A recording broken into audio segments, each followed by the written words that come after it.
Also got Martin Bellamy with me today, the boss of the Merchant Bank Salamanca Group, so big investor himself. He runs a charity to support resilience of children in schools as well. Morning to you, Martin. Good morning, Sean. I mean, first day back at school for so many. I mean, lots of kids have been able to do it over recent weeks. Today feels like possibly where the biggest wave might be, with millions being able to go back in England. First day back in whatever it is, whether it's your first day in work or your first day at school, we all sort of have these moments a little bit, don't we?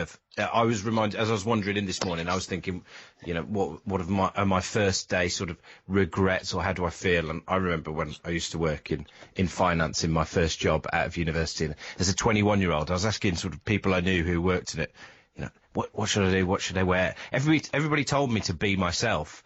So I had this sort of, and it stayed as my picture on my lanyard for the 5 years that I worked at this bank. I walked in with my denim jacket on, and my lunch in a Tesco carrier bag at the time. And that picture, I was the only person on our team who, in their picture, everybody was smart in suits, and I had a denim jacket. I got a lot of stick for that. And I wish maybe the advice had been, be yourself, but sort of be a bit like your team. Have you got first day nerves, first day stories that you remember? Well, I think it's so different this time around, isn't it? I mean, as a father myself, the kids are going back to school, and it's going to be very difficult for them. They've had a long time out of school. I think we probably can't underestimate just how difficult it's been for the kids. And so, the back to school feeling today must be and is extremely daunting. I know my kids are nervous. And just in the same way that employees are coming back to work, a lot of uncertainty. I think, some tension between the employers and the employees as to, what is the right thing to do? What does the new normal look like? And it's going to be really challenging, both for kids back to school and also for employees back to work. Yeah. It's a complicated scenario that we find ourselves in, and I think the next quarter is going to be a challenging quarter all round. Yes, I mean, do you detect a different kind of mood amongst your kids compared to normal, September first day back at school? Well, I think there is. I mean, I think that as I say, for young people in education, having gone through the lockdown, I think it's going to have some, pretty long-lasting ramifications. And, I think government is right that the priority has to be to get, kids back to school and make sure that they stay at school. But it's going to be a very different environment. It's going to be a different environment, which is going to be quite, I think, challenging for young people to understand. It's going to be challenging for teachers as well. And as I say, it's across the spectrum. I mean, the employees also have the back to school feeling that, they've been working in a very different environment. We've been testing to the limit how we can communicate in different ways, whether people have been on Teams or on Zoom or whatever it is. And I think there's a lot of questions being asked. And I'm sure that, as I say, the back to school feeling this morning for kids, I really feel for them, because it's back to school. I remember going back to school when I was a young boy, and it was daunting enough as it was. But to have been out of the school for 3 or 4 months and to go back into a different environment, it will be challenging for these young kids. Yeah, I mean, it's a crazy amount of time, isn't it, when you think September, and we've started lockdown back in March, right? So 5 months it's been for pupils across England and Wales by the time you get to the 2nd of September, finally going back to school, but with plenty of added pressures. Schools have had to. I've got Martin Bellamy with me this morning as well, who's boss of the Merchant Bank Salamanca Group, but he also runs this charity that supports resilience of children in schools. I mean, Martin, when you hear about financial difficulties that schools will have right now, and also the issue around resilience of children in schools, are you seeing it all through your charity that actually that is maybe an increased risk for kids right now? Absolutely. I mean, I think the whole resilience piece through Bounce Forward has become. It was very relevant before COVID appeared, but I think now teaching young kids resilience as a formal program or part of the curriculum is more important than ever. Obviously, as the kids go back to school, they've got to focus on the mainstream curriculum. But I think we shouldn't underestimate, as I said earlier in the program, the challenges that lockdown has served up for our children, and therefore, being able to teach them resilience, being able to help them through the challenges of the new environment, the changes that are going to be made at schools, and to help them emotionally and mentally through that is, I think, as important as ever. And certainly we're seeing through Bounce Forward a much greater demand for resilience training. The charity has had to move itself away from teaching in the classroom and teaching at schools and to teach remotely. And of course, that allows us to reach a much broader audience more quickly. That's a positive thing, I think. And I see that demand only increasing as, teachers certainly also come under pressure to help the kids to be resilient in this extremely challenging environment. Siobhan, best of luck over the next few days, the next week or so.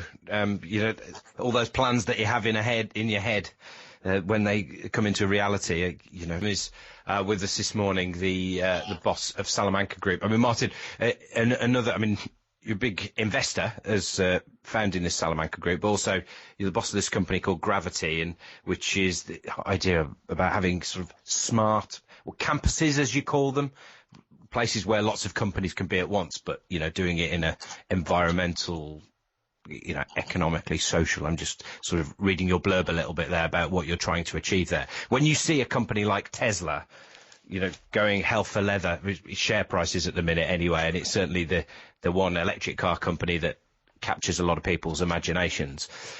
How does what's going on with probably the most famous brand in that electric world tie into, and what does it tell us about the kind of things you're trying to achieve at the minute?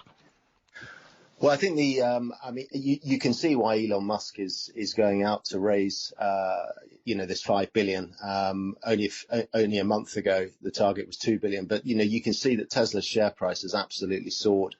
And, the truth of the matter is that Tesla doesn't need the cash today. But what it is doing is it's taking advantage of a super accelerated share price to raise more money so that it strengthens its coffers. And, clearly, Elon Musk has got, as ever, hugely ambitious plans around expansion. Some of those plans are in the public domain. Some of them will be in his head. But it seems to me that Tesla's really big play moving forward is going to be the further development of their battery manufacturing capability and the technology that sits around that. And it's something that I think, in the UK, we should be really taking notice of, as is fairly well publicised.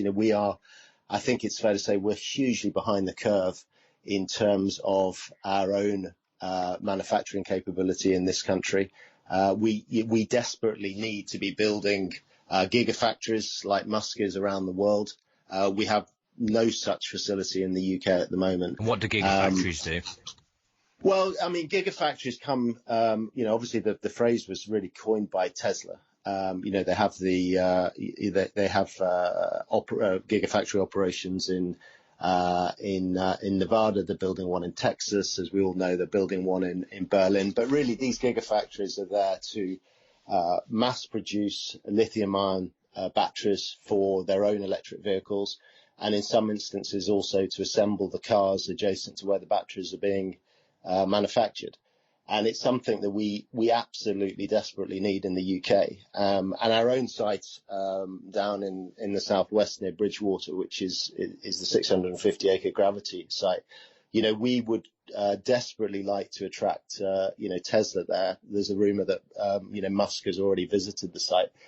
But it's your site, Martin. Have you not had Elon round for a cup of tea? Well, there was a rumour that he landed at Luton in his private jet and then took a helicopter and came and had a look at Gravity. But, The UK needs probably between 5 and 8 of these gigafactories over the next 10 years if we've got any chance at all of being able to mass produce electric cars in this country to meet the demand that is clearly going to be there if we're going to wean ourselves off the combustion engine. And of course, you mentioned earlier in your program about the share price of Apple and its market cap being larger than the entire market cap of the FTSE 100. I think this just shows that, the government really has got to get behind initiatives and businesses, just like the American government got behind Tesla. I mean, we shouldn't forget that, whilst, Tesla has been an enormous growth story, it's had incredible support from the US government. And, I think that these companies that are titans in America, we've got to somehow find some way in this country of being able to support large business ideas and, create our own titans as well. Just very briefly, because we've got to get some news and sport in a moment, what kind of support from the government are they getting to enable them to that? It's not just funding its losses. No, it's not. It's not funding its losses, but if you look back through the history of Tesla, I mean, clearly, Musk, I think, originally put $70 million of his own money in, which was largely proceeds from the sale of PayPal. But they've received considerable government loans. Largely, those have been repaid. They've had a lot of support in terms of tax subsidies, etc. And there are initiatives in the UK that we need to get underway immediately. And I think the UK government is going to have to bite the bullet and is going to have to get behind some of these initiatives and ensure that, we don't stay behind the curve. We try and get ahead of the curve. And I cite gigafactories as one particular example because we cannot have a flourishing electric car manufacturing environment in the UK unless we're prepared to spend big and spend now to put some of these initiatives in place. Martin, don't go anywhere because we're going to be talking more about returning to work, the global economy. We're going to be talking to Kathleen about what is really going on there with Apple, the market cap, the value, the worth of Apple being more than those 100 biggest companies on the stock market here in the UK. It's 5:30.